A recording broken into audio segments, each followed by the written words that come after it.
Fala pessoal, Janser aqui. No vídeo de hoje nós vamos entender aqui sobre o hook useContext e por que esse hook é tão importante e tão útil para a gente na hora do desenvolvimento. Vou começar aqui com esse exemplo, né? A gente tem um exemplo aqui onde a gente tem uma aplicação, o React Native Bottom Tabs Navigator, né? A gente tem um navegador, aquele navegador que fica na parte inferior da tela, né? Com vários ícones onde a gente clica e é navegado para cada tela. A gente tem esse navegador e dentro dele, né, o navegador está sendo representado por esse retângulo roxo, e dentro dele a gente tem, né, várias telas. Nesse exemplo aqui a gente tem 4 telas, né, a tela 1, 2, 3 e 4. E a tela 1, né, a gente tem vários childs aqui, várias componentes dentro dela, e na tela 4 também, né? Então vamos imaginar que na child 4, ou seja, uma componente que está muito dentro da tela 1, essa componente a gente tem uma alteração de um dado, a gente manipula um dado, a gente faz alguma coisa, clica em um botão, faz alguma coisa, e a gente quer pegar esse dado, só que a gente quer acessar esse dado na tela 4. Beleza? Mais profundo ainda, na componente child 2 da tela 4. Né, como que a gente faria isso? Né, se a gente fosse fazer isso usando props e state, né, a gente teria que criar um state acima dessas telas e enviar esse state por propriedade, né, o famoso props drilling. A gente ia mandar ela como propriedade e usar ela como callback, ou seja, isso ia ficar muito difícil de se dar manutenção, né? Ia ser um problemão, e isso, quando a aplicação escala mais ainda, fica mais complicado. Então o Context resolve esse problema, onde a gente não vai ter que se preocupar onde a componente está, a gente só tem que se preocupar que essa componente esteja dentro do Context. E aqui a gente vem com a outra imagem, né, que seria realmente o nosso Context,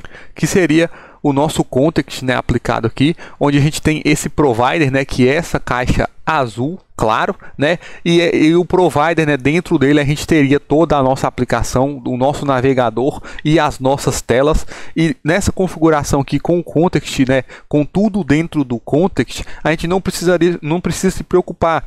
Se a gente está na child 4, a gente vai fazer uma alteração de estado, uma alteração de valor no Context, né, usando o provider, e na hora de ler esse dado aqui no child 2 da tela 4, eu iria pegar esse dado, buscar esse dado diretamente aqui do provider que está por fora de tudo. Beleza? A gente não consegue fazer isso usando o navegador, porque o navegador não é para esses fins, né? A gente tem as nossas telas dentro do navegador, mas quando o assunto é manusear os dados, né, armazenar os dados e estados, o navegador não faz isso. Então por isso a gente precisa do provider. Beleza? Então eu vou vir aqui para a aplicação. E essa aplicação, né, eu estou com ela aqui já funcionando, né? A gente pode ver que a gente tem uma estrutura parecida com aquela que eu apresentei no slide. A gente tem o Bottom Tab Navigator, só que a gente tem só duas telas, né? A tela Home e a tela Settings. E aqui a gente está fazendo o controle de um estado, né, que é esse contador. A gente consegue aumentar ele e diminuir. E se a gente vem aqui na tela de configurações, a gente tem, né, o meu nome, Janser, e também o nome do canal, Quebrando Paradigmas. Aparentemente isso aqui é bem simples, mas assim que eu começar a explicar aqui o código, vocês vão entender melhor como que está tudo configurado. Beleza? Então a gente pode começar aqui, né? A gente tem a estrutura de pastas aqui, a gente tem a pasta src, né? A gente tem a pasta Components, Context e Screens, né? Em Screens eu tenho, né, as minhas telas, a tela Home e essa tela Settings. A gente tem aqui também o app.js, que é onde o nosso navegador está, né? A configuração do navegador. E a gente tem aqui uma pasta, na pasta Context, a gente tem um arquivo aqui, main context. E é aqui que eu estou criando o contexto, e é aqui por onde eu vou começar a explicação de como criar, né? De como criar e aplicar aí o context na nossa aplicação React e React Native. Beleza?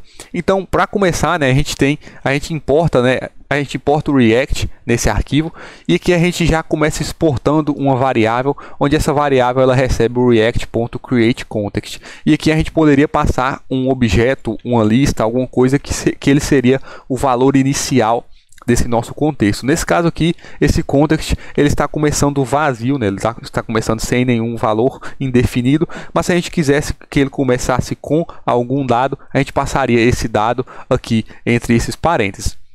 Beleza? Então vale notar também que eu estou exportando, né, esse main context, porque a criação do context a gente pode dividir ela em duas partes, onde a gente cria um context e a gente cria também um provider. O provider, como o nome já diz, né, ele vai fornecer os dados para a nossa aplicação, e a gente vai usar o context para acessar esse provider. mais para frente você vai entender melhor. Mas enfim, aqui na linha 5, né, eu estou criando uma função. Essa função eu estou chamando ela de Main Context Provider. E vale notar também que eu chamei, né, o meu contexto de Main Context, mas eu poderia muito bem chamar isso aqui de qualquer outro nome.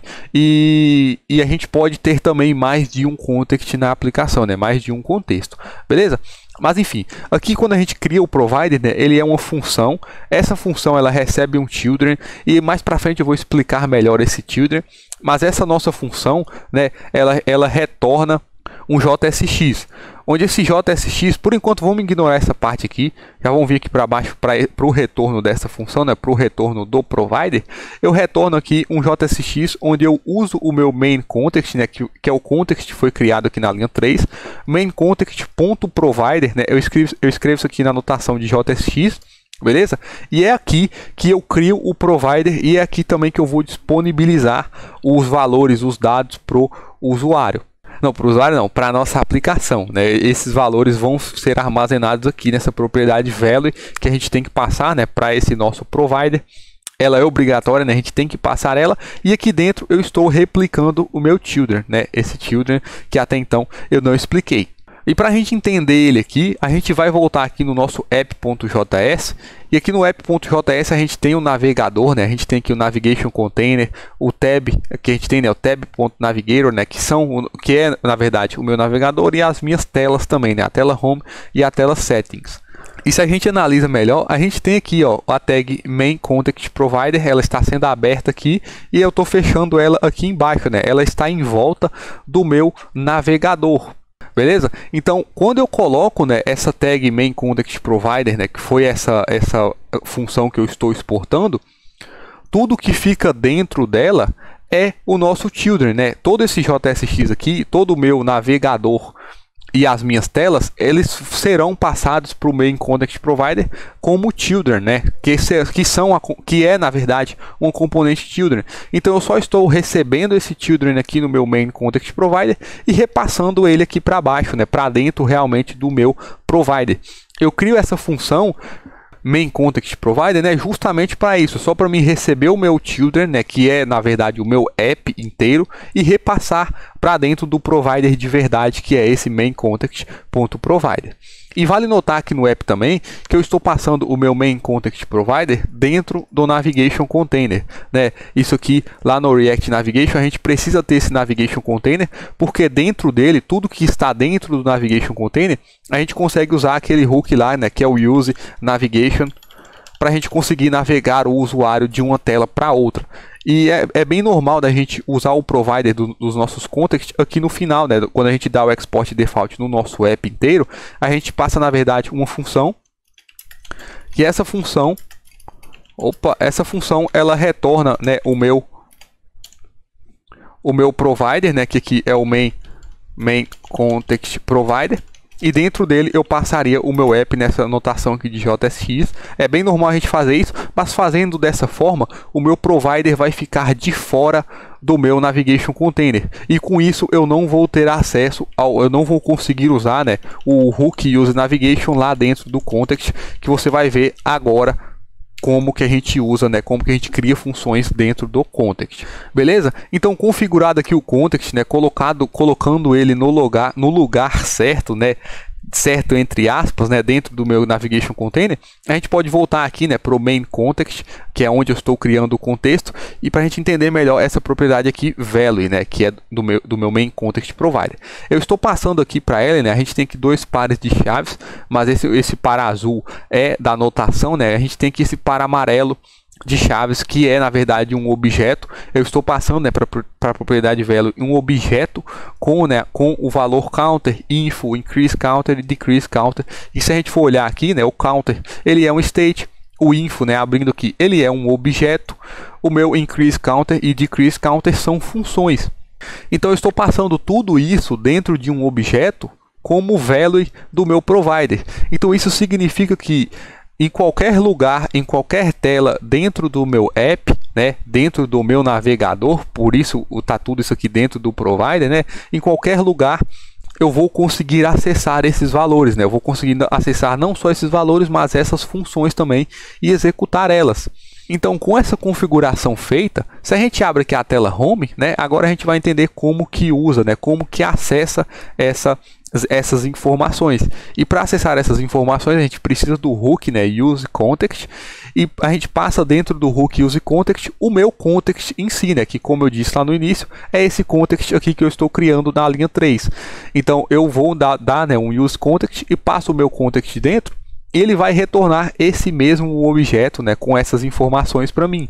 Então aqui eu já uso um destructuring e eu já pego, né, o counter, increase counter e o decrease counter. Basicamente é isso, né, bem simples e bem prático. Então aqui na tag text, né, eu passo dentro dela o meu counter que eu estou pegando lá do meu contexto. E nos botões, né, o increase e o decrease, eu estou passando aqui no onPress, né, quando eu pressionar esses botões, eu vou executar a função increase counter. Estou passando aqui o número 1. Se a gente volta aqui no main context, né, a função increase counter ela espera um número e a gente dá um set counter, né, a gente altera o nosso estado e nota que esse estado a gente está criando ele dentro do provider, né, dentro do context. Então eu consigo alterar esse state, né, aqui com a minha função increase counter e replicar ela, né, mandar a função para algum componente que essa componente vai executar essa função para mim. Então, tanto quando eu pressiono o botão para aumentar e para diminuir, né, eu consigo executar ambas as funções. E eu posso ter até um outro botão aqui, ó. Esse botão eu vou chamar ele de Navigate, para mim mostrar aqui para vocês o uso do Use Navigation. Então, que eu criei, né, a função Navigate User, e ela basicamente eu usei aqui o hook, né, Use Navigation lá do React Navigation, e aqui eu estou dando, né, o navigation.navigate para navegar para a tela Settings. Então, até quando eu faço isso, né, a minha função ela foi criada aqui dentro do context, e eu vou passar ela dentro desse objeto aqui, né, do Value, né, Navigate User, para me expor essa função no meu contexto para as minhas outras telas todas conseguir acessar o Navigate User. Então aqui na tela Home, né, quando eu dou o Use Context passando o meu context aqui, eu posso pegar também o Navigate User, né, a função Navigate User, e aqui, né, no botão no onPress eu vou executar, né, a função Navigate User. Aqui eu não preciso até dessa estrutura de arrow function, né, só passar o Navigate User, e se eu aperto aqui Navigate no app, né, eu vou ser navegado para a tela Settings. Então isso aqui é muito útil mesmo quando a gente está criando funções mais complexas dentro do context, a gente pode estar fazendo isso aqui. Beleza? Então aproveitar que a gente está aqui na tela Settings, né? Se eu abro ela aqui, a tela Settings, a gente tem, né, uma componente bem simples, né, um view com 2 text, e no meu context, né, que eu dou novamente o use context, importo o meu main context, né, que é o contexto que eu criei, e quando eu uso, né, o hook use context, ele vai me retornar esse objeto aqui, né, value, com todos esses valores dentro. Eu estou pegando somente o objeto info, né, que é esse objeto aqui. Se eu venho aqui no meu main context, né, esse info ele é um objeto com username e channel. E lembrando que aqui eu posso ter dados vindos de uma API, eu posso fazer chamadas assíncronas, eu posso buscar algum dado que está armazenado localmente, né, com async storage ou algum banco de dados local, né, de uma aplicação. Eu posso fazer o que eu quiser, basicamente. Então eu estou acessando esse objeto info, né, e aqui na tela Settings eu tenho duas tags text, e aqui eu estou acessando, estou renderizando dentro do texto, né, o info.username e o info.channel. E aqui tem, né, Janser quebrando paradigmas. Se eu troco o valor aqui, né, Janser 111 quebrando paradigmas 111 também, salvo. Esses valores vão ser alterados aqui, né? Aqui quebrou de linha, né, porque a fonte está muito grande, mas enfim, aqui em Settings, né, eu posso até diminuir essa fonte aqui de 30 para 20, salvo. E aqui, né, a fonte ficou menor, então a gente pode ver, né, que os dados estão realmente sendo compartilhados. E para demonstrar aqui melhor, né, esse nosso context, eu criei aqui na tela Home, eu criei, né, a componente Blue Square, que é um quadrado azul, né? Se a gente abre aqui Components, né, a gente tem aqui o Blue Square, e eu vou renderizar ela aqui na minha tela Home, né? Eu vou colar aqui o Blue Square, vou importar, né, a componente Blue Square, quebrar a linha aqui para ficar mais organizado, e a gente pode ver que o Blue Square eu estou usando ele abrindo e fechando a tag. Isso aqui vai ser também para explicar o children, né, para vocês, para ficar mais claro. Mas eu tenho aqui o Blue Square e dentro eu estou passando um tag text, né, e aqui eu tenho, né, content passed as children, né, eu estou passando esse conteúdo, essa tag text aqui como uma componente children do Blue Square. Se eu salvo isso aqui, né, e volto aqui para a tela Home, a gente tem, né, um quadrado azul. E se a gente abre aqui o Blue Square, eu estou buscando do meu context, né, o objeto info. Eu estou renderizando o texto, né, info.username. Eu estou renderizando somente o meu nome. E eu estou repassando, né, aqui eu recebi o children, que é essa minha tag text. E eu estou repassando ela para ela ficar abaixo do meu username. Ou seja, a gente tem aqui, né, content passed as children, que foi o texto, né, a tag text que eu passei para essa Blue Square. Se eu coloco esse children, por exemplo, acima do meu nome, né, do username, e salvo, a gente pode ver aqui, né, que aqui no app esse children ficou acima do meu nome, né, de Janser11. Se eu removo o children, a gente pode ver que o texto sumiu, né? Então isso aqui, acho que com esse exemplo deu para ficar bem claro o que é o children no React, né, quando se fala de React. E por último, né, aqui no meu main context, a gente pode também fazer exportar daqui, né, do meu main context, uma função, um hook, né, a gente vai criar um hook. Eu estou chamando aqui use main context e é basicamente uma função que a gente dá, né, esse use context.main context, né, esse use context onde eu passo o meu contexto dentro, né, o meu main context, eu chamei aqui de main context. Isso fica muito repetitivo. Se a gente ver aqui na tela settings, a gente está fazendo isso aqui no Blue Square, né, a gente está fazendo isso aqui também, né, use context, e repetindo tudo isso, né, aqui na tela Home também. Então eu posso exportar uma função, né, uma função, eu estou chamando ela aqui de use main context, onde eu já faço esse uso do contexto, né, e eu só retorno o meu value, né, o meu objeto de valores. Então aqui na tela Home eu vou dar aqui, né, um use main context, né, eu vou dar o auto import aqui, vou executar ele e aqui eu já posso fazer o destructuring. Então, deixa eu até copiar aqui, ó, do que eu já estou fazendo.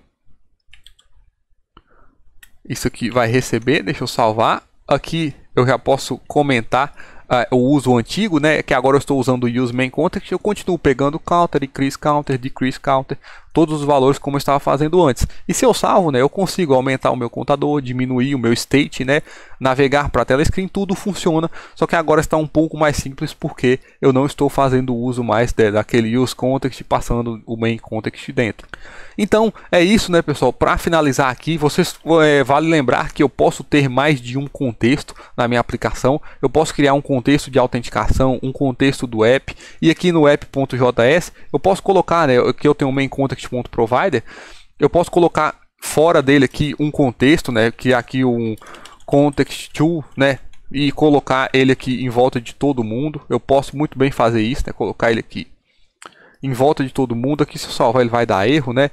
Mas eu posso ter outro contexto e colocar ele aqui dentro também, né? Dentro desse main context provider. A gente pode fazer isso também. A gente pode ter vários contextos aí na nossa aplicação de forma que vai ficar interessante para a gente usar. E vale lembrar também, né, como o main context, se vocês lembram, né, do slide, ele fica por fora de tudo, né? Sempre que eu atualizo o state, né, sempre que eu faço uma atualização do meu estado, toda a minha aplicação vai ser recarregada, né? Ela vai fazer esse reload aí, porque o meu use state, se a gente volta aqui no slide, o meu use state não, o meu contexto, né, ele está por fora de tudo. Então se eu atualizo um estado que está aqui nesse bloco azul, né, por fora de tudo, toda a minha aplicação ela vai ser recarregada. Isso pode ser bom em alguns casos, em outros não. Então vale levar em consideração, e caso isso seja ruim para a sua aplicação, eu recomendo que você pesquise mais e aprenda sobre o Redux, né, que ele funciona um pouco diferente do Context